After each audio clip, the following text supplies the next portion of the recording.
مجھے کچھ کچھ یاد ہے، جیسے شاہ سائیکل والے بھائی۔ عبدالتواب نے اس کے پیر پر جوتا رکھا۔ کوہ نور نے تحلیل کا چہرہ سرخ ہوتے ہوئے دیکھا۔ تحلیل نے ایک دم شاذ کو دیکھا۔ ہائے اللہ، اگر ارشد بھائی نے پوچھ لیا کہ وہ کون تھا تو پھر؟ شاذ خاموشی سے سر جھکائے تناول کر رہا تھا۔ کچھ دیر بعد خادم برتن اٹھانے لگے۔ حاجہ رومال سے منہ صاف کر رہی تھی۔ شاہزادہ اور عبدالتواب کمرے سے نکل کر جا رہے تھے۔ حاجہ بھی اٹھنے لگی۔ بخت روا اسے دیکھتے ہوئے کہنے لگے، دادا بھی والد کی طرح ہوتا ہے، اور اگر والد راضی تو رب راضی، والد ناراض تو رب ناراض۔ وہ رک گئی۔ اس نے انہیں دیکھا، پھر ایک گہری سانس لی۔ اگر دادا بھی والد کی طرح ہوتا ہے تو اس کی بھی والد کی طرح ذمہ داریاں ہوتی ہے۔ بخت روا نے کرب سے اس سے کہا، معاف کر دو مجھے۔ اس نے لب دباتے ہوئے سر جھکا لیا اور میز کو کھرچنے لگی۔ اب کب تک پرانی باتوں کو دل سے لگا کر رکھو گی؟ اتنا چاہنے والا شوہر تو مل گیا ہے، ایک کامیاب عورت بن گئی ہو، جو دل چاہتا ہے کرتی ہو، تو پھر اب کیسی ناراضی، کیسی ناشکری؟ اس نے سر اٹھا کر انہیں دیکھا۔ ناراضی، ناشکری؟ اس عرصے میں میرا بھائی جو مجھ سے اتنا دور چلا گیا ہے، کیا آپ کے پاس اس کا کوئی ازالہ ہے؟ وہ جس راہ پر چل پڑا ہے، کیا اس کا کوئی مداوع ہے؟ اس نے اپنی پڑھائی چھوڑ دی، بتائیے کیا آپ کا اس کے پاس کوئی جواز ہے؟ کہ اس کا آپ کے پاس کوئی جواز ہے؟ میرا بھائی آپ کی ذمہ داری تھا، آپ صرف میرے نہیں اس کے بھی باپ تھے۔ آپ نے میری سالوں کی محنت کا نقصان کر دیا ہے، اور آپ مجھ سے پوچھ رہے ہیں کہ اب کیسی ناراضی؟ وہ نرمی سے بولے، بیٹا وہ ٹھیک ہو جائے گا، میں کوشش کر رہا ہوں۔ حاجہ ایک گہری سانس لے کر اٹھی۔ میں بھی کوشش کر رہی ہوں داجی۔ انہوں نے سر اٹھا کر اسے دیکھا۔ وہ ان کی جانب چلی آئی اور سنجیدگی سے بولی، میں بھی سب بھلانے کی کوشش کر رہی ہوں، تبھی یہاں آئی ہوں، اس لیے مجھے کچھ وقت دے پلیز۔ باجی، باہر سے انہیں تحلیل کی آواز سنائی دی۔ اس نے ان سے اجازت لی، بچوں کی بات سن لو۔ وہ ڈائننگ روم سے باہر نکلی اور کوہ نور اور تحلیل کو دیکھ کر مسکرائی۔ اس نے ایک طرف گردن گرا کر بیٹھک کی جانب اشارہ کیا، چلو لڑکیوں، بیٹھک میں چلو، کچھ سمجھانا ہے تم دونوں کو۔ وہ بیٹھک کی جانب جانے لگی۔ ان دونوں نے ناسمجھی سے ایک دوسرے کو دیکھا اور پھر اس کا تعاقب کرتے ہوئے بیٹھک میں چلی آئی۔ وہ صوفے سے ٹیک لگا کر بیٹھی اور وہ دونوں اسے دیکھتے ہوئے سامنے صوفے پر بیٹھنے لگے۔ اس نے ٹانگ پر ٹانگ رکھی۔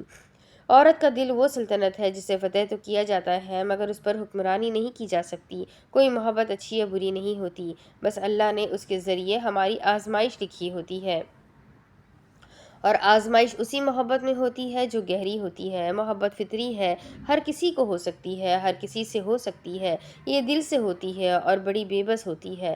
دل بے بس ہوتا ہے، پورے کا پورا انسان نہیں۔ محبت کرنے والی لڑکی غلطی نہیں کرتی، اس محبت کے لیے اللہ کو خفا کرنے والی لڑکی غلط کرتی ہے۔ کوہ نور نے سر جھکا کر انگوٹھا دوسرے ہاتھ کی ہتھیلی پر پھیرا۔ اندھی محبت میں گریا کرنے سے بینائی اور بصر چلی جاتی ہے۔ تم لڑکیوں کو اپنی کہانی میں ہیروئن بننا ہے، مظلوم نہیں، اور ہیروئن بننے کے لیے مضبوط ہونا پڑتا ہے۔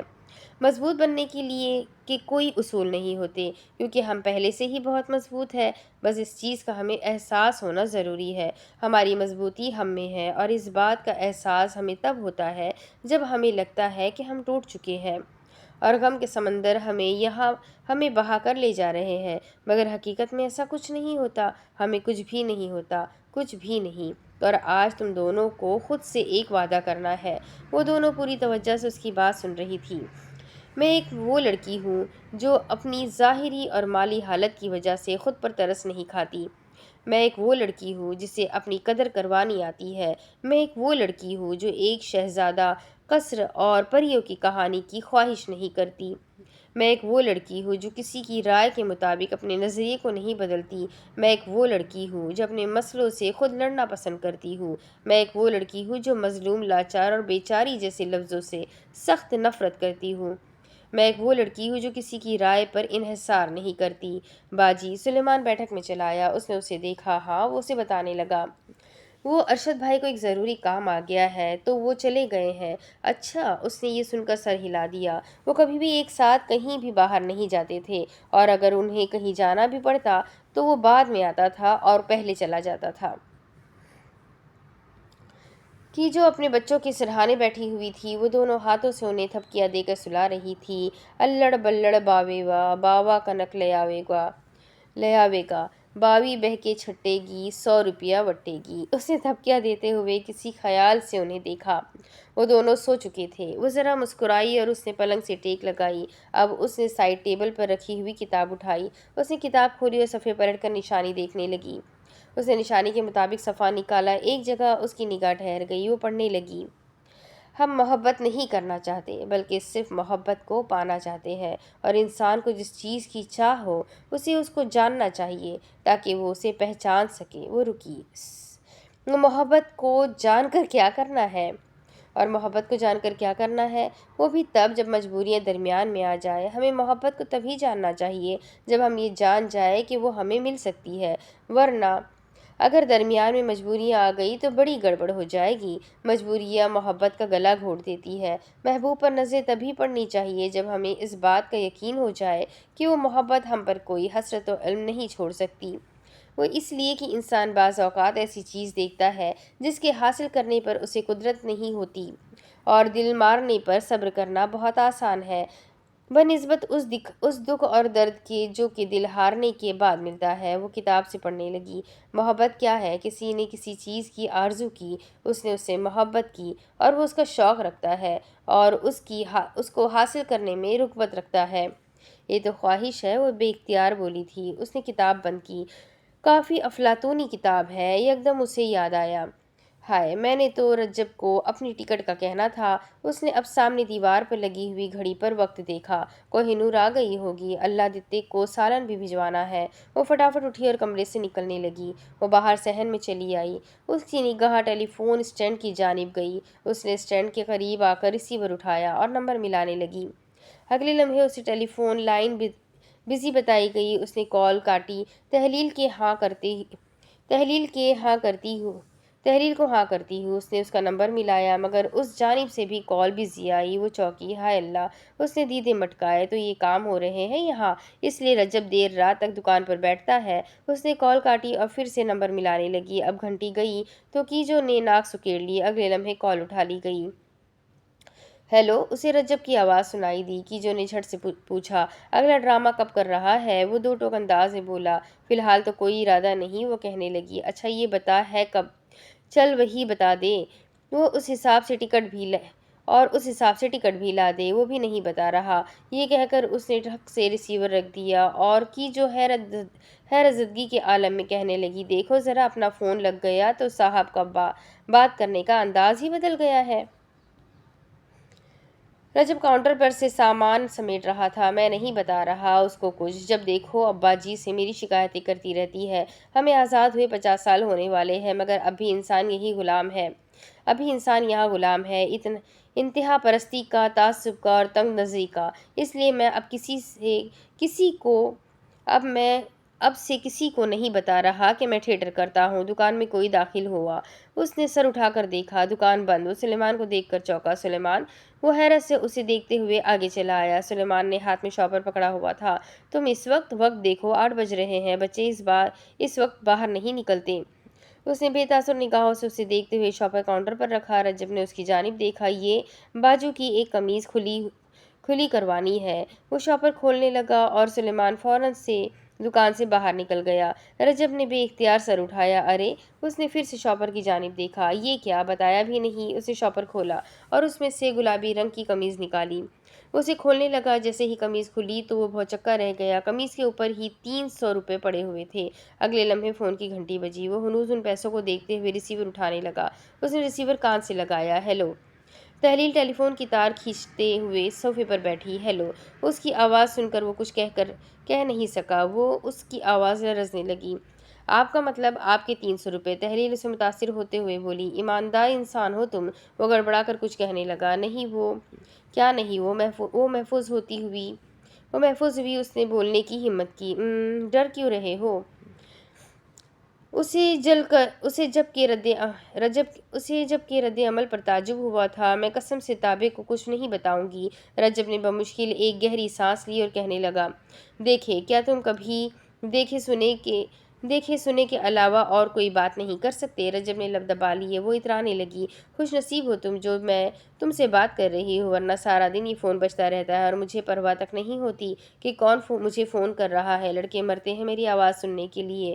اب اس نے بات بدلنے کی صحیح کی۔ اچھا، اگلا ایکٹ کب کر رہے ہو؟ کیوں؟ اس نے چونک کر پوچھا تھا۔ تہلیل موڈ سے بولی، کیوں کیا میں اور کوہ نور دیکھنا چاہتے ہیں۔ جو پیسے بھجوائے ہیں وہ ٹکٹ کی رقم اور کرایہ ہے۔ وہ پیسوں کو دیکھنے لگا۔ یہ بہت زیادہ ہے۔ جواباً وہ لاپرواہی سے بولی، کھانا پینا بھی تو ہوگا، پھر گھومنا بھی ہوگا، اس لیے کافی ہے۔ اچھا، تم ہماری ٹکٹ خرید لینا، اور میں رومیو جولیٹ والا پلے دیکھنا چاہتی ہوں۔ کوشش کرنا وہی ایکٹ کرو۔ چلو رکھتی ہوں، بہت رات ہو رہی ہے۔ رجب نے فوراً سے کال کاٹ دی۔ فون رکھتے ہوئے تہلیل اور کوہ نور نے تالیاں بجائی اور دونوں ایک ساتھ بولی، اب آئے گی عبدالتواب کو عقل۔ رجب نے ریسیور رکھا اور اسٹول کھینچ کر بیٹھنے لگا۔ یہ کیا عجیب لڑکی ہے۔ وہ ان پیسوں کو دیکھنے لگا۔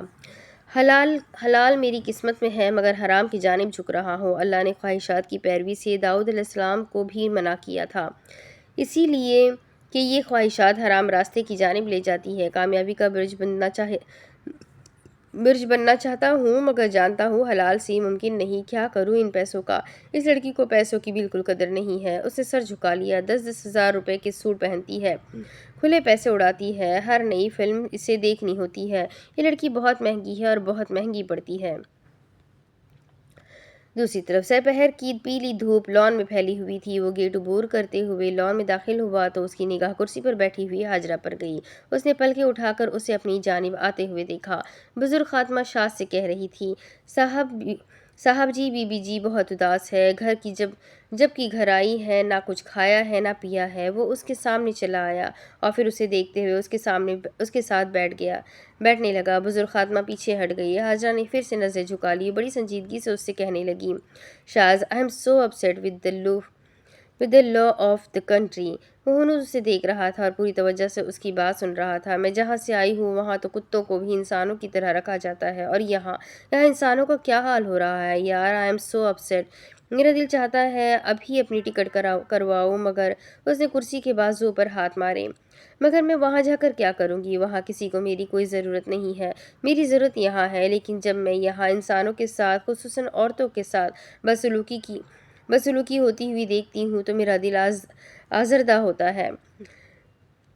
اس نے ٹانگ پر ٹانگ رکھتے ہوئے کرسی سے ٹیک لگائی۔ شاذ نے اس کے سیاہ ہیلز کو دیکھا اور پھر مسکرا کر اس سے کہنے لگا، مجھے بہت اچھا لگتا اگر تم کہتی یہاں شاذ کو میری ضرورت ہے۔ اس نے اسے دیکھا اور پھر سیدھا دیکھنے لگی۔ 19 سال کی شازیہ شریف نے آج خودکشی کر لی، کیونکہ آج سے 6 ماہ قبل اس کے محب نے اس کی عصمت مجروح کی۔ وہ انصاف مانگنے کے لیے عدالت میں گئی تو گواہ نہ ہونے کے سبب اس کی گواہی کو رد کر دیا گیا۔ پتہ ہے کیوں؟ کیونکہ وہ عورت تھی، اور عورت کی گواہی کو تو یہاں کوئی اہمیت ہی نہیں ہے۔ بڑا خود کو اسلامی ریاست کہتا ہے یہ ملک، یہ ہے اسلام۔ اس سے بہتر تو پھر انگلستان والے ہیں۔ جس اسلام کو میں جانتی ہوں وہاں عورت کا یہ مقام نہیں۔ مجھے علماء سے آدھی گواہی والے موضوع پر بحث نہیں کرنی، نہ ہی مجھے صنف نازک کے لیے بات کرنی ہے۔ میرا سوال ایک انسان کے لیے ہے، اور عورت بھی ایک انسان ہے، تو کیا ایک انسان کا اتنا حق نہیں بنتا کہ وہ اپنا حق مانگ سکے؟ وہ سانس لینے کے لیے رکی۔ اس کے علاوہ ایک عورت، فوزیہ اصغر، 26 سال کی خاتون، 5 بچوں کی ماں، اپنے شوہر کے قتل کے عینی شاہد تھی، اور اس کے پاس اپنے علاوہ کوئی گواہ نہیں تھا۔ لہٰذا وہ عدالت میں اپنا کیس ہار گئی اور اس نے اپنے بچوں سمیت زہر کھا کر خودکشی کر لی۔ وہ I am so upset. Oh, I am so upset. I am done with this country۔ اس نے کرب سے اپنا چہرہ چھپا لیا اور نفی میں سر ہلانے لگی۔ کہاں کا انصاف ہے یہ؟ نہ دین کی روح کو جانا، نہ قرآن میں غور و فکر کیا، اور عورتوں کو جانوروں سے بھی بدتر، بلکہ بدترین مقام دے دیا۔ اس نے اپنے چہرے سے ہاتھ ہٹائے۔ شازیہ کا کردار چاہے کیسا بھی تھا، پر بنا کنسنٹ کے جنسی تعلق ریپ ہے، ریپ، چاہے وہ شادی کے بعد بھی ہو۔ شاذ اسے تاکید کرنے لگا، یہ پاکستان ہے، انگلستان نہیں، اس لیے یہاں میرٹل ریپ پر بات کرنے کی سوچنا بھی مت۔ اس نے جھٹ سے شاذ کو دیکھا اور کہنے لگی، میں تو کروں گی، اور میں بھری عدالت میں کروں گی، کیونکہ عورت انسان ہے، رحمت ہے، زندگی ہے، صرف بچے بنانے والی اور ہوس پوری کرنے والی مشین نہیں۔ اس خطے میں موجود ہر مشرقی لڑکی یہ بات کہنا چاہتی ہے، مگر چونکہ وہ ایک مشرقی لڑکی ہے اس لیے وہ خاموش رہتی ہے۔ مگر میں یہ باتیں کرنے سے نہیں شرماؤں گی کیونکہ جنسی تعلق ایک بہت ذاتی تعلق ہے، مگر یہ عمل ہمیں معاشرے سے جوڑتا ہے، آئندہ نسلیں اس پر منحصر ہے۔ عورت کو اس کے فرائض پتہ ہے، مگر مرد کو بھی اپنی انسانیت معلوم ہونی چاہیے۔ بیوی کو عزت، احترام اور ادب چاہیے، وہ انسان کے نکاح میں آتی ہے، جانور کے نہیں۔ میرے لیے میاں بیوی کے ازدواجی تعلقات صرف جسمانی نہیں روحانی ہے۔ جب روحیں نہ ملے تو جسمانی تعلق کیا ہے؟ Ashes to ashes, dirt to dirt. میں وکیل ہوں، میرا کام ہے دوسروں کے لیے باہر نکلنا۔ میں فیصلے کر کے دلیلیں پیش نہیں کرتی، میں دلیلوں کی بنا پر فیصلے کرتی ہوں۔ اس نے ایک ٹھنڈی آہ بھری۔ اوہ، مجھے بار بار شازیہ کا چہرہ دکھائی دے رہا ہے۔ She was so pretty. کیا غلطی تھی اس کی؟ ٹھیک ہے، ایک لڑکے سے بات کرنا اس کی غلطی تھی، پر اس غلطی کی اتنی بڑی سزا؟ وہ بیچاری تو اس لڑکے کو ایک اچھا لڑکا سمجھ کر اس سے بات کرتی تھی، اور میں بھی تو تم سے بات کرتی تھی۔ میں اچھا لڑکا تھا؟ اس نے حیرت سے اس سے پوچھا تھا۔ اس نے اسے دیکھا۔ مطلب ہر اچھے لڑکے سے بات کرنا ٹھیک ہے؟ شاز نے ناراضی سے اس سے پوچھا تھا۔ جواباً وہ کہنے لگی، میں ہر اچھے لڑکے سے بات نہیں کرتی تھی، جیسے احسن اور نجیب پہلوان کا زہیب بھی، اور پتہ ہے وہ مجھے بہت پسند کرتا تھا۔ وہ دیدے گھما کر طنزیہ بولا۔ اوہ، مجھے لگا مجھے فرق پڑتا ہے۔ وہ بے اختیار سے جھٹک کر ہنس پڑی۔ اس نے خفگی سے ایک نظر اسے دیکھا اور پھر مسکرا پڑا۔ وہ جب مسکراتی تھی زندگی کی تلخی شیرنی میں بدل جاتی تھی۔ او تانگے والا خیر مقدم، او تانگے والا خیر مقدم۔ سڑک پر تانگا چل رہا تھا۔ تہلیل اور کوہ نور نے چادر سے نقاب کر کے آنکھوں پر سیاہ چشمہ لگایا ہوا تھا تاکہ کوئی انہیں پہچان نہ سکے۔ ان کے سامنے رجب سر جھکا کر بیٹھا ہوا تھا۔ تابے کو پتہ چل گیا نا تو وہ میرا کچومر نکال دے گا۔ تہلیل نے خفگی سے اسے دیکھا اور بولی، بس کر دو، چلو کوئی گیت سناؤ۔ اس نے فی الفور سر اٹھایا۔ میں یہاں آپ کو میراثی لگتا ہوں؟ کوہ نور جھٹ سے پوچھنے لگی۔ تو کیا آپ بھانڈ ہیں جو تھیٹر کرتے ہیں؟ اس نے واپس سر جھکا لیا۔ تہلیل ہچکولے کھاتے ہوئے بولی، اف، کیا گھٹیا تانگا ہے۔ رجب طنزیہ مسکرایا۔ محترمہ، کہیں آپ نے خود کو ڈریم گرل تو نہیں سمجھ لیا؟ تہلیل نے بے نیازی سے سینے سے ہاتھ لپیٹ لیے۔ ہاں، اور شاید جناب نے خود کو پاکستانی مائیکل جیکسن سمجھ لیا ہے۔ رجب کو غصہ چڑھ رہا تھا۔ پتہ نہیں میں تم دونوں کو اپنے ساتھ کیوں لے آیا ہوں۔ تہلیل نے بات بدلنے کی صحیح کی۔ اچھا، کیا تم پاکستانی فلمیں دیکھتے ہو؟ جھلا کر بولا۔ ان کا معیار ہے کہ انہیں دیکھا جائے۔ تہلیل نے بغور اس کی بات سننے لگی۔ لاچا پہن کر پہنچ جاتے ہیں کھیتوں میں تباہی پھیرنے۔ اس نے دونوں کو انگلی دکھائی۔ اور خبردار کسی نے کہا کہ پاکستانی فلم انڈسٹری کو سپورٹ کرنا چاہیے۔ کیوں کرے سپورٹ؟ اللہ واسطے فلمیں بناتے ہیں جیسے بھارتی فلمیں سنیما میں لگتی ہے ویسے ہی پاکستانی بھی لگتی ہے، تو پھر اتنا گندا معیار کیوں؟ وہ سانس لینے کے لیے رکا اور پھر کہنے لگا، اور تمہیں پتہ ہے ہمارا مسئلہ بھارت نہیں ہے، نہ ہی اس کی ثقافت ہے، ہمارا مسئلہ تعصب ہے کہ وہ بھارتی ہے اور ہم پاکستانی۔ ہم نے ان کی فلمیں بھی دیکھنی ہے اور انہیں برا بھی کہنا ہے۔ ہمارا مسئلہ انتہا پسندی ہے، جو ہماری نظر میں ٹھیک ہے وہی ٹھیک ہے۔ اور چونکہ بڑے بیٹے کو گھر سنبھالنا ہوتا ہے، اس لیے اگر بڑا بیٹا بیوی کو پوچھے تو وہ زن مرید ہو جاتا ہے۔ چونکہ یہاں 20-22 سال کی لڑکی کی شادی ہو جاتی ہے تو اس قوم کے لیے 24-25 سال کی لڑکی بوڑھی ہے۔ چونکہ یہاں بیٹا ہونا لازم و ملزوم ہے، اس لیے چاہے چھٹی بیٹی کی بھی پیدائش ہو جائے، مگر خیر ہے، ابھی بھی موقع ہے، تب تک جب تک عورت قبر میں نہیں اتر جاتی۔ اور چونکہ ہمارا فرقہ ہمارا ہے اور دوسرے اس پر عمل نہیں کرتے تو دوسرے کافر ہے۔ یہ ملک تعصب اور انتہا پسندی کا بہت بری طرح سے شکار ہے۔ وہ اپنی بھڑاس نکال کر خاموش ہو گیا۔ کوہ نور تہلیل کے کان میں سرگوشی کر کے کہنے لگی، اسے گلشن اپنے بھائی اور بہن ملکہ کی بہت فکر ہے، بس وہی بھڑاس نکال رہا ہے، تم خاموش رہو۔ اور تہلیل نے خاموشی سے سر ہلا دیا کہ جو سینی پکڑے ہوئے بھٹی ہاؤس کے باہر کھڑی تھی۔ اس نے بڑی احتیاط سے سینے سنبھالتے ہوئے دروازے پہ دستک دی اور پھر سر سے دوپٹہ سنبھالا۔ اندر نیچے والے کمرے میں طلال یشما کو پڑھا رہا تھا۔ اس نے اس کے سر پر تھپڑ رسید کیا۔ 12 دونی 3۔ یشما نے گڑمڑ ہوتے خیالات سے سر کھجایا اور اسے دیکھا۔